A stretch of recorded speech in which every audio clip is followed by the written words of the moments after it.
Hello friends, I welcome you to my channel VB education. तो आज हम लोग पढ़ेंगे फाइबर टू फैब्रिक, जो है चैप्टर 3 क्लास 6 की एनसीईआरटी साइंस का। अब इस चैप्टर में हमें ये बताया जाएगा कि जो फाइबर है उसे फैब्रिक में कन्वर्ट कैसे किया जाता है। यानी कि फॉर एग्जांपल हम लोग अगर शीप ले लें तो शीप से हमें क्या मिलता है, वुल मिलता है। अब उस वुल के फाइबर को हम लोग फैब्रिक में कैसे कन्वर्ट करते हैं, यानी उस स्पिन करके यान में, फिर उससे फैब्रिक कैसे बनाते हैं इसमें बताया जाएगा। और उसी फैब्रिक से बाद में हमारे कपड़े बनते हैं। तो इसे पढ़ना शुरू करते हैं। आप सबको पता है कि बहुत वैरायटी ऑफ फैब्रिक्स हैं, यानी कि जैसे कि कॉटन की साड़ी हो गई, फिर रेयन, नाइलॉन, ऐसे करके बहुत सारे हैं। तो यही सब जो है ये हमारे टाइप्स ऑफ फाइबर्स हैं। अब क्या लिखा है ये पढ़ते हैं। You will thread try to find a loose thread or yarn at one of the edges and pull it out. If no loose yarns are visible, you can gently pull it out with a pin or a needle. We'll find that fabric is made up of yarn arranged together. These are What are these yarns made up of?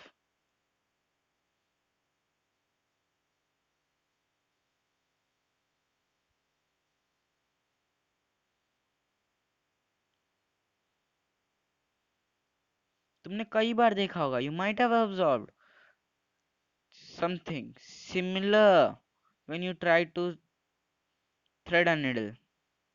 बहुत बार क्या होता होगा कि जो thread है is separated into a few thin strands.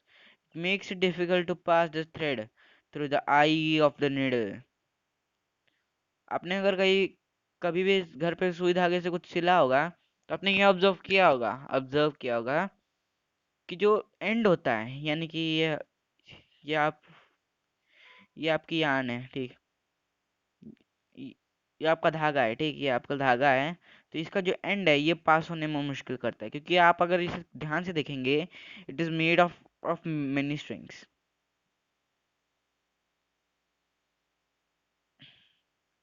The thin strands of thread that we see are made of a still thinner strands called fibers. यानी कि fibres क्या होता है, तो जिनसे यान बनता है। यान जो होता है हम लोग बहुत जगहों पे यूज करते हैं, सिलने के लिए यूज करते हैं, ये फैब्रिक्स बनाने के लिए यूज करते हैं। जैसे लिखा है, fabrics are made up of yarns and yarns are further made up of fibers. अब यही यही बताया गया जाएगा, इसकी डिफरेंशिएशन बताई जाएगी कि नेचुरल फाइबर्स कौन से होते हैं और सिंथेटिक कौन से होते हैं। तो नेचुरल में आपका सिल्क, वुल, जूट, कॉटन आ जाएगा। क्यों? क्योंकि ये सब हमें एनिमल और प्लांट से मिलते हैं। हालांकि जो सिंथेटिक फाइबर्स होते हैं उनमें हमें जो मटेरियल है वो नेचर से अपटेन हो रहा है, लेकिन हम लोग उसे उसमें थोड़ा केमिकल प्रोसेसेस करके उसे मशीन्स में डाल के उसका रूप चेंज कर देते हैं।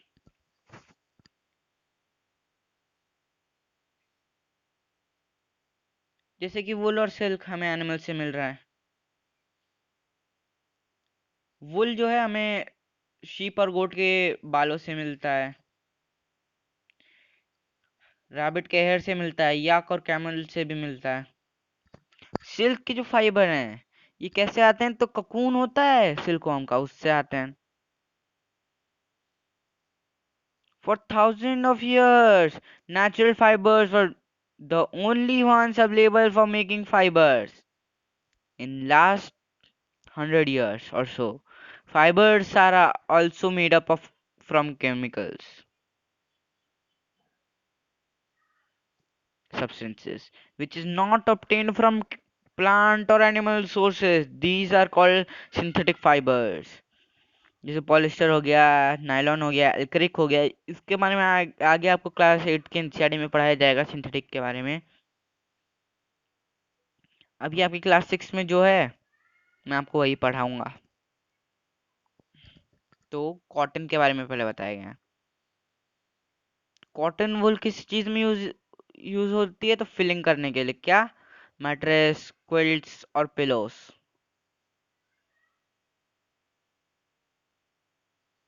Take some cotton wool. कुछ कॉटन वूल लो और उसे उसे क्या करो कि फैला दो। यानी कि ये आपका कॉटन बॉल है। एक minute,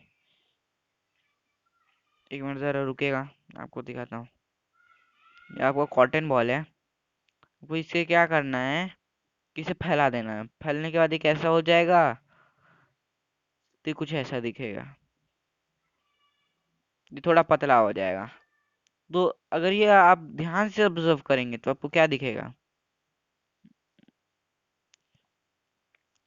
small and thin standards that are made up of cotton fibres. ये दिखेंगे। क्या? छोटे और पतले स्ट्रैंड्स दिखेंगे that are made up of cotton fibre. Cotton कहाँ से आती है? तो कॉटन प्लांट से आती है। ये ज्यादातर ब्लैक सॉइल पे और वार्म क्लाइमेट पे उगाए जाते हैं। जैसे कि हमारी कंट्री में बात कर लीजिए ब्लैक सॉइल और वार्म वेदर हल्के की, तो महाराष्ट्र में आपको ये मिल जाएगी। द फ्रूट्स यानी कि जो इसके फ्रूट्स होते हैं कॉटन प्लांट के, जिन्हें कॉटन कॉटन बोल्स कहा जाता है, इनका साइज क्या होता है? तो लेमन के साइज के होते हैं। और जब ये लोग मेच्योर हो जाते हैं तो क्या होता है कि बोल्स जो होते हैं फट जाते हैं, बर्स्ट हो जाते हैं, बर्स्ट ओपन हो जाते हैं।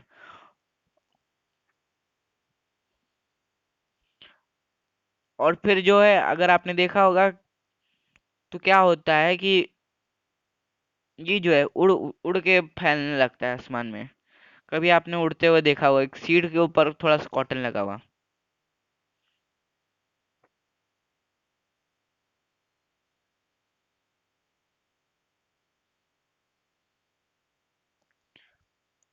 कुछ इसमें से बोल्स जो हैं कॉटन के, उन्हें हाथ से उठाया जाता है।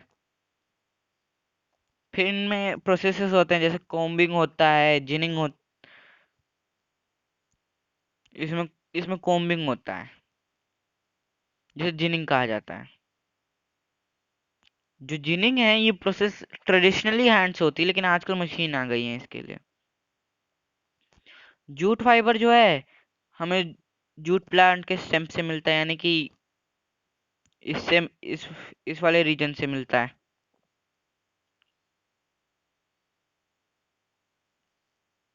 ये क्या होता है? तो इसे रेनी सीजन में उगाया जाता है। और ये जो है, ये आपको मेनली कहाँ कहाँ दिखेगा? तो वेस्ट बंगाल में दिखेगा, बिहार में दिखेगा, असम में दिखेगा।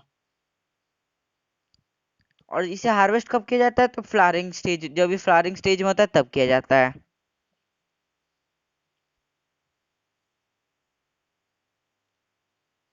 फिर क्या होता है, जो इसका स्टेम होता है हार्वेस्टेड प्लांट का, इसे इमर्स इसे इमर्स किया जाता है पानी में कुछ दिनों के लिए। इससे क्या होता है, जो स्टेम होती है वो सड़ जाती है और फाइबर्स को हाथों से निकाल लिया जाता है।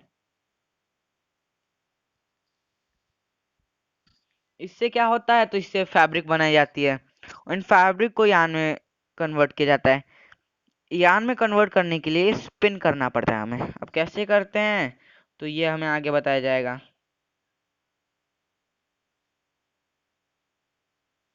तो क्या लिखा है? Process of making yarn from fibres is called spinning.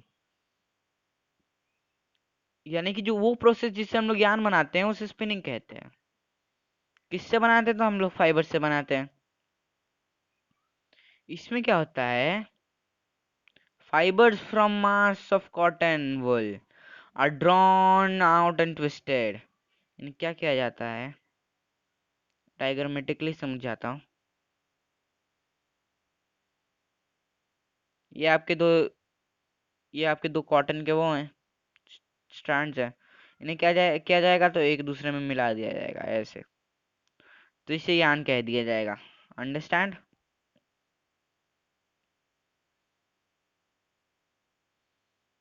इससे क्या होता है, तो ये यान में बन जाते हैं।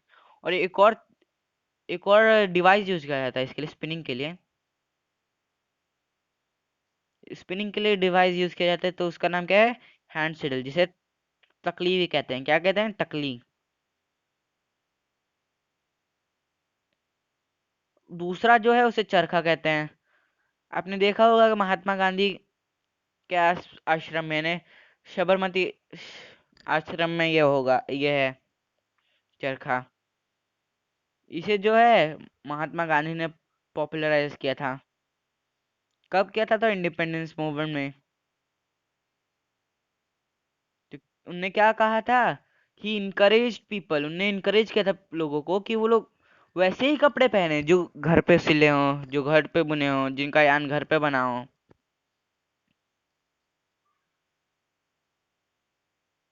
और इनने लोगों को बोला कि जो ब्रिटेन की मिल्स से आ रहे हैं कपड़े, उन्हें ना पहने।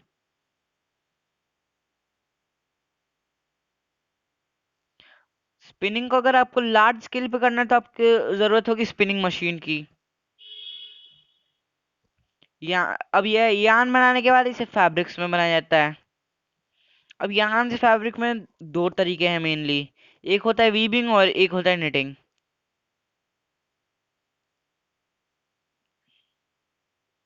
अब क्या है?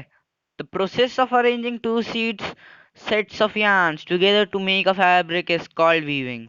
क्या होता है? ऐसा प्रोसेस जिसे हम लोग दो सेट्स ऑफ yarn को एक में मिला देते हैं, to make a fabric, is is called weaving.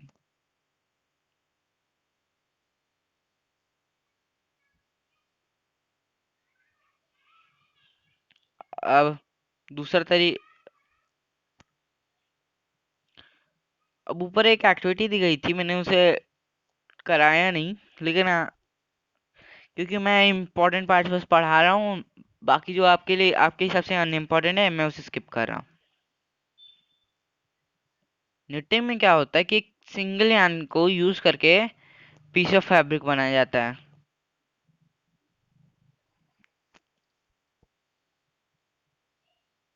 क्या किया जाता है? तो एक यान को पुल किया जाता है continuously. A single yarn gets pulled out continuously as the fabric gets unraveled. Socks and many other clothing items are made of knitted fabrics.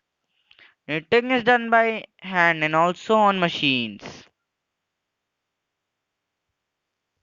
अब ये दो मेथड यूज किए जाते हैं किसके लिए? तो फैब्रिक बनाने में।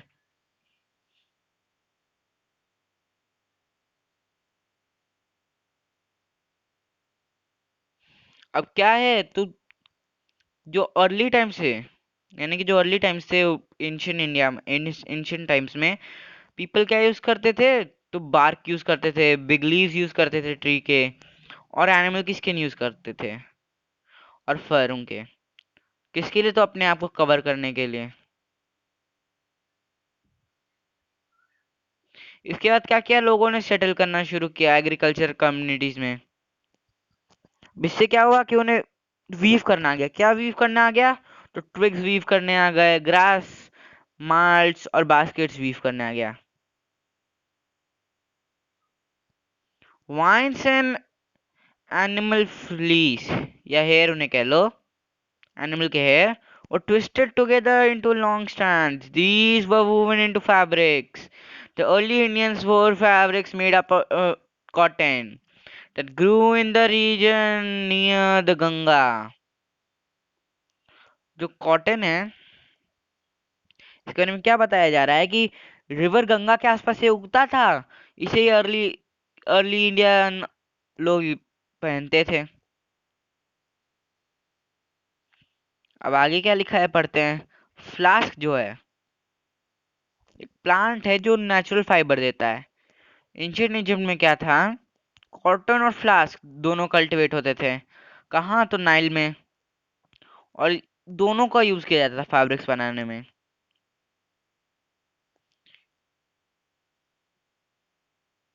उस समय में तो लोगों को स्टिचिंग नहीं आती थी, तो वो लोग क्या करते थे? People simply drape the fabrics around different parts of their body. क्या करते थे? अपने बॉडी पे लपेट लेते थे। Many different ways of draping fabrics were used. With the innovation of swing needle, people started stitching fabrics and to make clothes. Stitched clothes had gone through many variations since this invention. Sorry invasion निकल गया, invention होता है।